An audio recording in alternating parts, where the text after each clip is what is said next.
Autistic Alien. Hello everyone and a warm welcome to the 16th episode of Ara the Autistic Alien.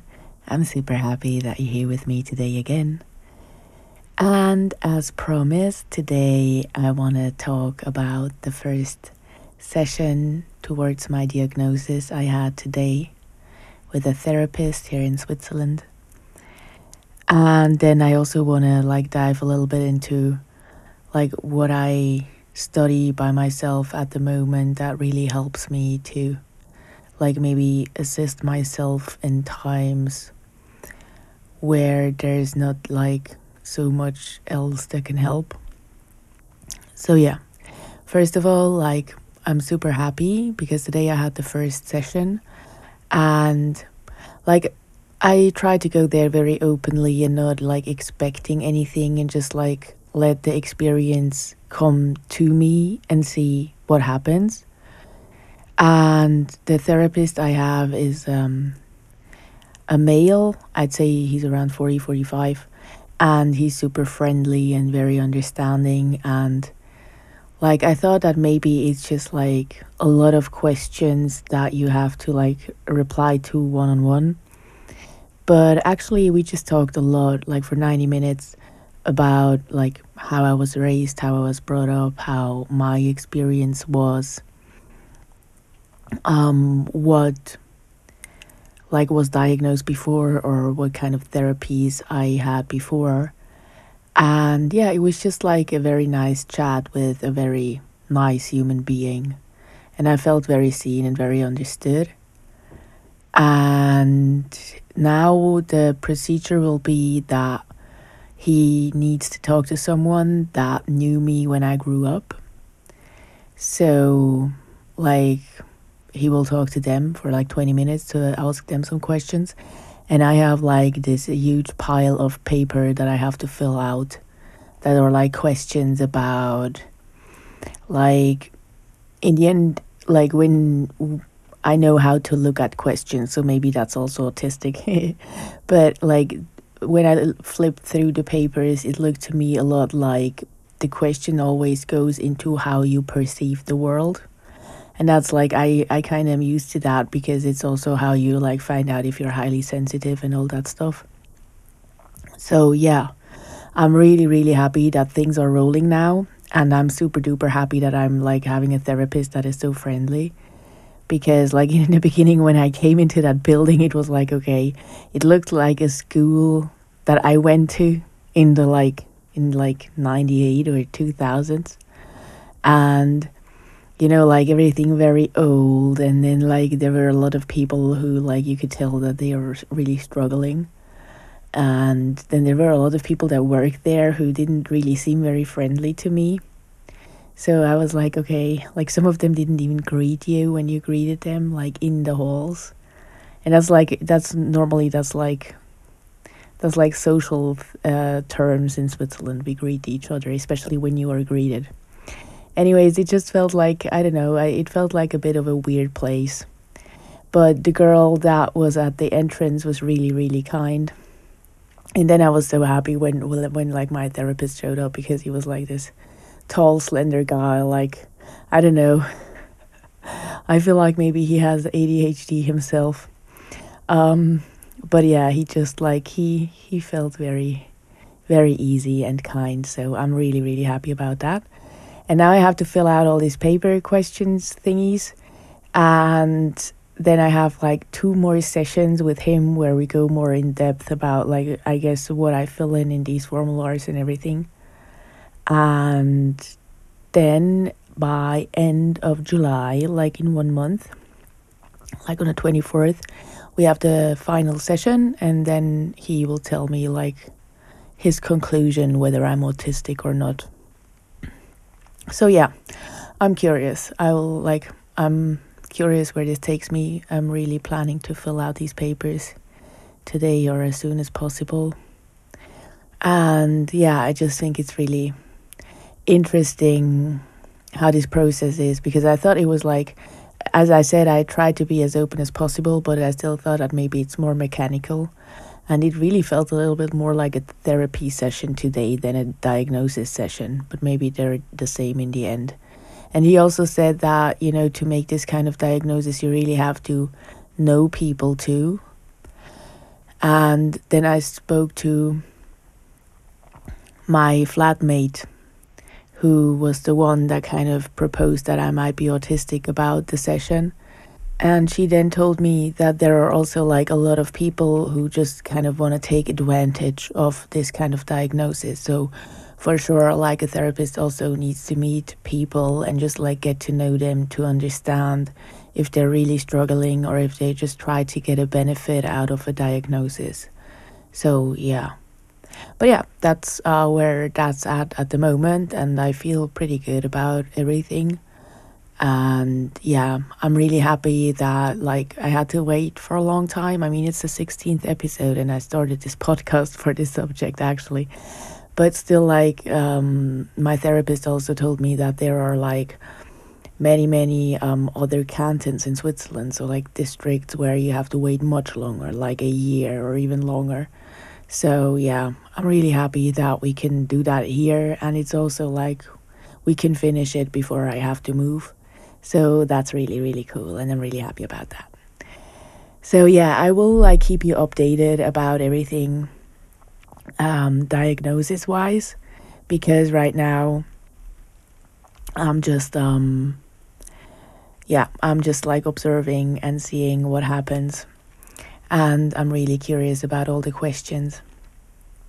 But yeah, it also says that you should take a lot of time to really read them thoroughly and really read everything very in detail to really give an accurate answer. And so I want to do that first before I tell you about everything.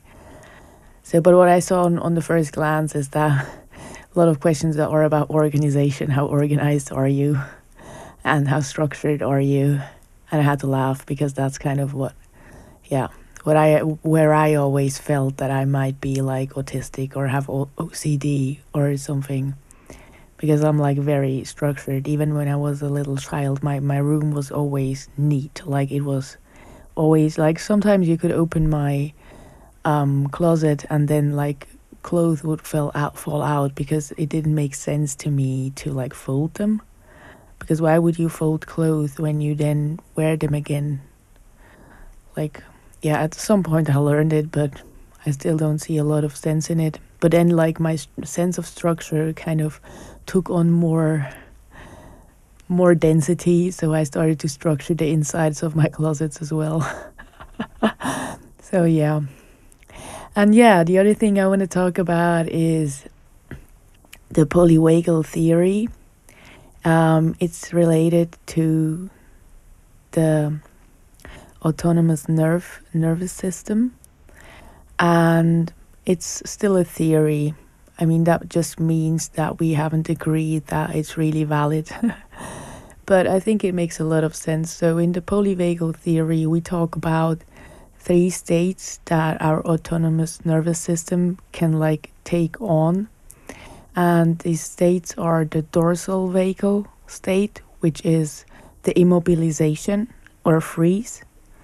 And then we have the sympathetic, which is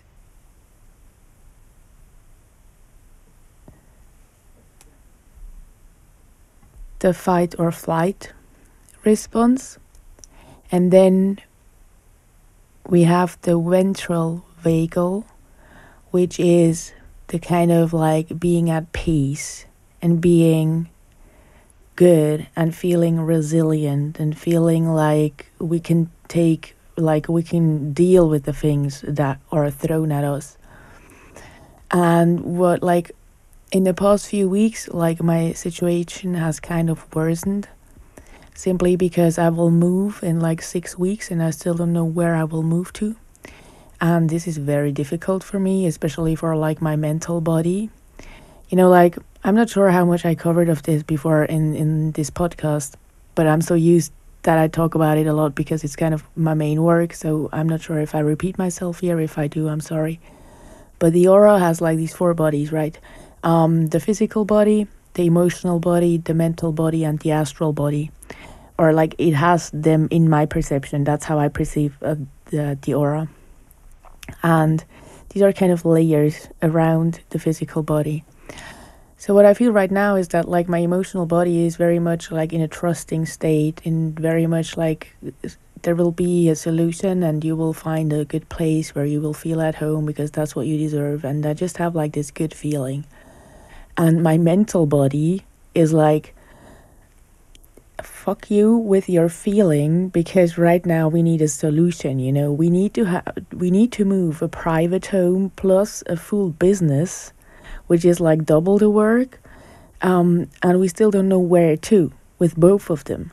So like we're going crazy here. We really have to find a solution. And like these two parts are currently fighting a lot inside of me. And I realized that it's kind of like, when we look at it from the polyvagal theory, it's like I'm able to soothe myself enough to not like fall into total panic. But then there are still aspects of my being that are really caught in this fight or flight response. Yeah. I mean, I was also thinking again of like moving out of the country, and that's like a pattern I definitely let go of a long time ago, but I did it like a lot of times. And so it's like I just realized that there is this like part of me that's really like just like being so overwhelmed by the situation that is kind of in this response.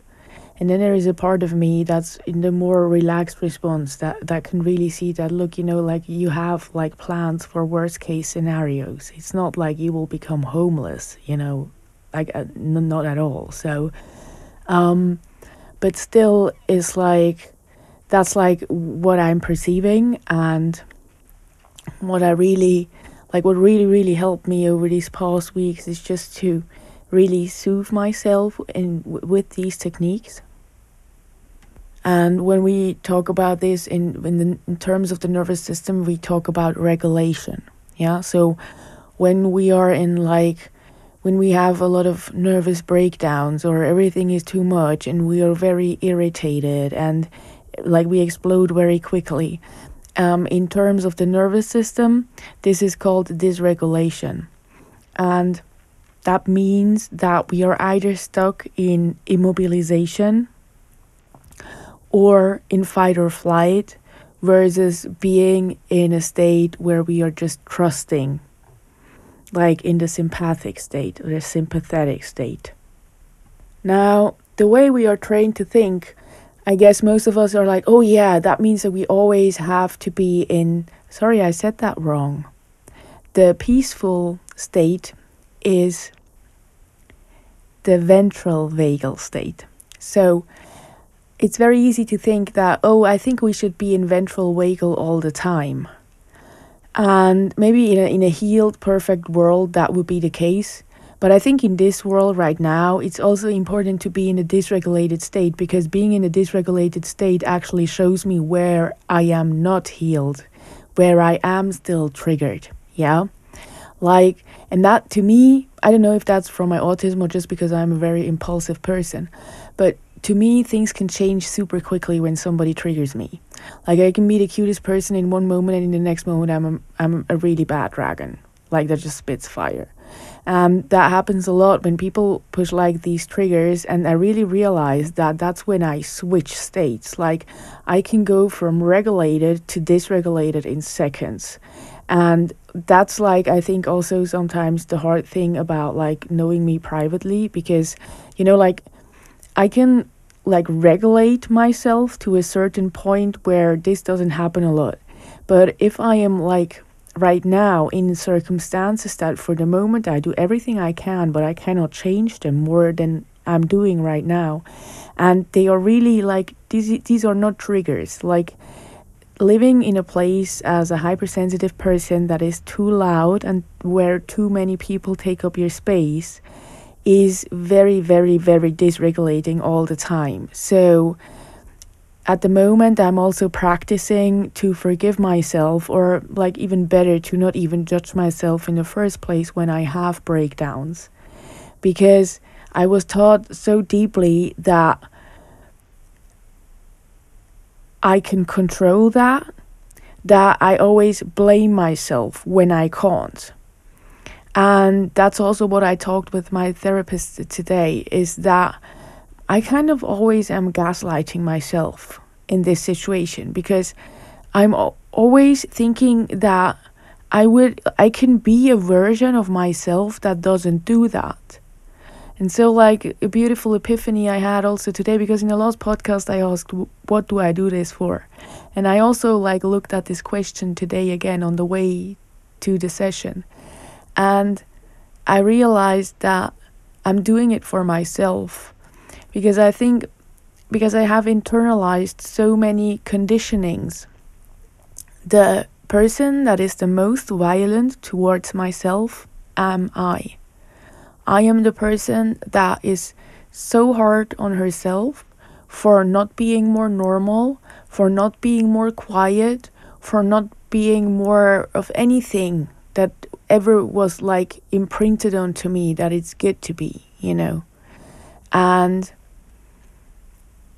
that's just something that I realized that the diagnosis really will help me with.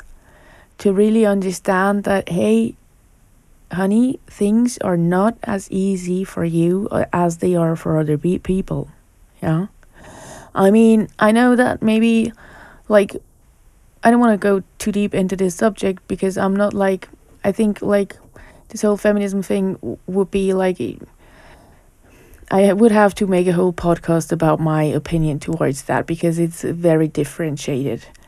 My opinion towards it. I just don't have a simple opinion. I have a complex opinion. But what I can definitely tell, also something that happened to me throughout my life, is that I gaslighted myself for it not being as easy for me as it was for my friends. And at some point I realized that most of my friends were guys.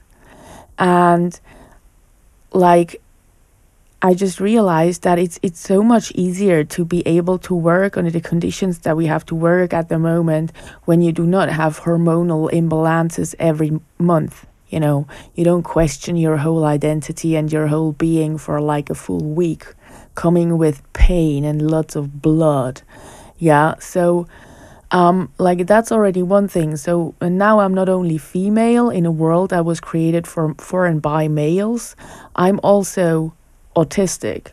And I feel like it will be very good to actually cut myself some slack. And it's really sad, no, that I actually need a diagnosis to be able to cut myself that slack.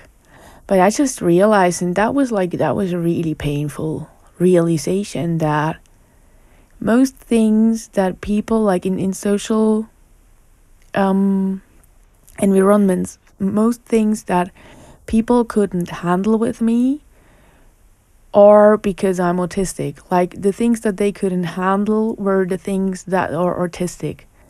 And that really hurt me a lot, because I realized that like a lot of the blame that I just always took on myself for not being this or not being that, or not being enough of that or too much of it, is actually because I'm just like programmed differently. Yeah. And that doesn't mean that it's allowed to take up other people's space, but that was never the intention. But it kind of got like imprinted into me that if I would only behave and if I would only do this and that, then I could be a normal robot. And somehow this program sometimes still lives inside of me, especially when I'm not able to work as normal as my friends do, or when I'm not able to kind of split my emotions from my work as much as my friends are able to, or when I'm like not able to think as positively of the future as my friends do. I tend to like blame it all on myself. And I believe that like a lot of us do that. I'm for sure not the only one with that problem. But I realized that for me, it really like kind of, it's really something I want to overcome. Because I realized that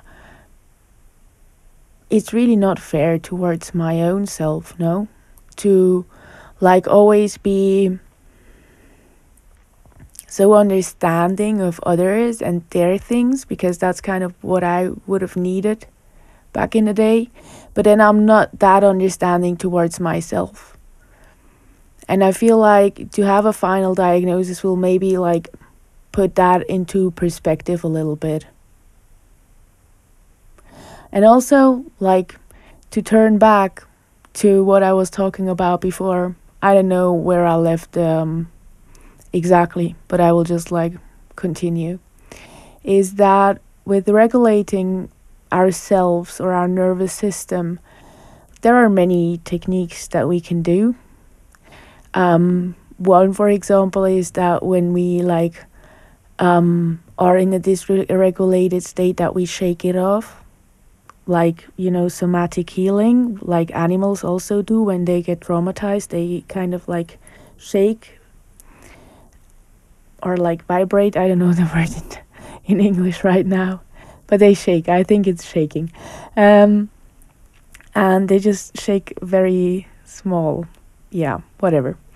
Anyways, that's one thing we can do, and that's what I do a lot. Like, I shake myself a lot. And then another thing we can do is like use calming blankets or use calming music and use like comfort food. But the main thing about nervous system work and these 3 states is actually regulating yourself when you are not dysregulated. Because on one hand, it will be easier to not become dysregulated. And on the other hand, the thing is that, you know, like everything is a muscle, right? So everything we learn in the beginning, we're not good because we don't have the right muscle. And then we train that muscle and then it will become easier, right? Like when I do new technical things, I'm so overwhelmed sometimes that I really have emotional breakdowns. And then after a while, like I learned them and then the muscle is trained and then I don't do them for a year, but I still remember how it works and I don't have any breakdowns anymore, yeah? So, when we train the regulation of our nervous system and we only do it when we are already dysregulated, like that's what I did a lot of my life. Like I only did what helps me when I needed it.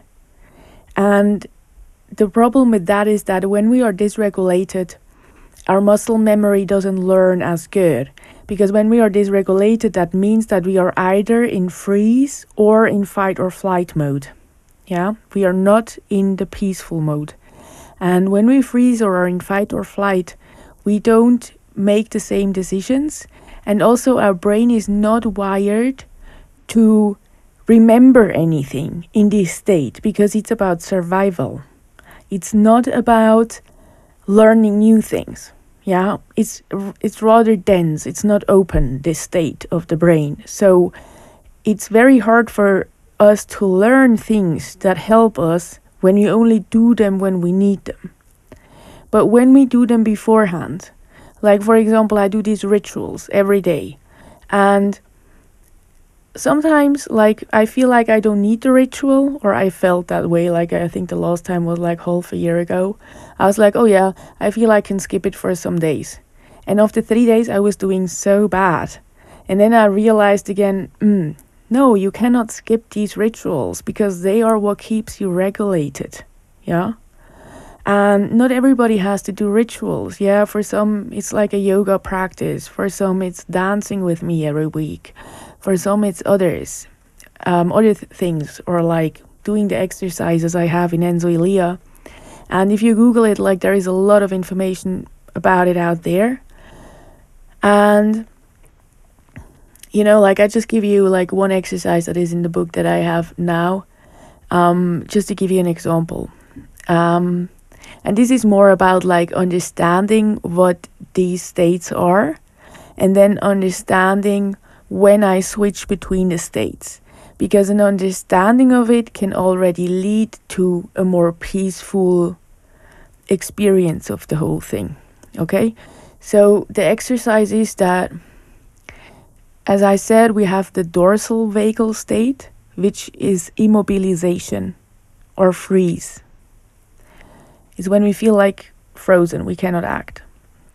Also, like kind of like a little bit like, or we cannot act because the outside doesn't let us act. Then there is fight or flight, which is either I go into confrontation with the situation or I leave the situation completely. And this is the sympathetic.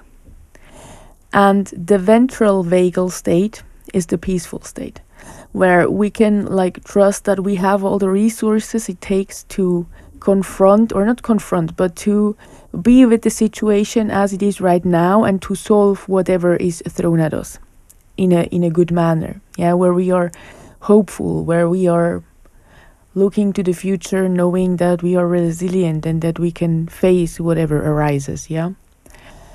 So this is the ventral vagal state. And the exercise that I read and that I really resonated with is about trees. And it's about, you can either like draw the trees, you can describe them in words, or you can dance them or move them. The choice is yours. But it's about like, if you wanna join me on that reflection, of course, you don't have to. And you can actually take anything but a tree, but like you can take anything, but we go with trees now. So you just imagine a tree or your inner tree in a dorsal vagal state. So when you're frozen, when you freeze, how does that tree feel inside of you? How does the bark look? How does, like, it doesn't have to be the same tree in all three states. Yeah, maybe each state has a different tree. But how does that tree look? Does it make sounds? How, like, does it feel? And then, like, when you have this very clear picture, you draw it or you write it down or you kind of move it. Yeah, with your body, you show it, you just express it. And then you do the same with the sympathetic. So how does that tree look and feel and sound when it's in the fight or flight mode? And the third is, how does this tree look when it's in the ventral vagal, when it's really relaxed, when it's really at peace and looking forward? And like, by reflecting onto that, we understand further what these inner states are, and by giving them a picture like a tree. And if you like a flower better and it works with a flower for you, you can definitely use a flower. Like, this is just an example. But we start to understand then that these are just like normal states, and none of them, like, of course, the ventral vagal would be the state that is the best to be in to like confront life and tackle life. Yeah, but we are all not healed, so we all have like these wounds and triggers and all of that. So the more we understand that we dance between these three states, and that it's very usual for the momentary human on his path towards healing and living in a different world, it's very important to understand that as long as we only strive for the ventral vagal, like, we don't want the other ones. Yeah, we want the peaceful one all the time, the resilient one all the time. And the more we only want that, the more we suppress the others, and the more we dysregulate at some point. And, you know, like, most people are not aware of being dysregulated. Yeah, they just like abuse like substances like crazy, or they do sports like crazy, or they are doing like anything but a lot at the time, all the time. They are distracting themselves. So it's not something like, I would say that most people are dysregulated most times.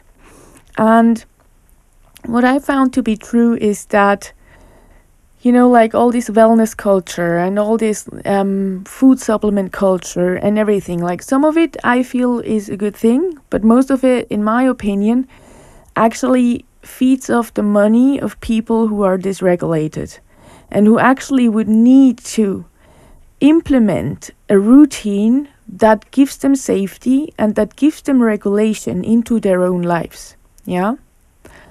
And for me also, I mean, that's why I like dance with the members of Enzo Elio every week now. Because I realize that dancing for me is something very good, and it's hard for me sometimes to always like apply it in my everyday life, like as much as I want it. So why not make it like a weekly thing with people that actually I have a date with them, so for sure I will not let them down. And then like we also create this sense of community, which is very important for inner growth and for healing. But on the other hand, we create this routine that is like, it's something for us. It's something that nurtures. And even though we are not dysregulated, it regulates us even more. So it gives us even more resilience for the times when another dysregulated state comes in.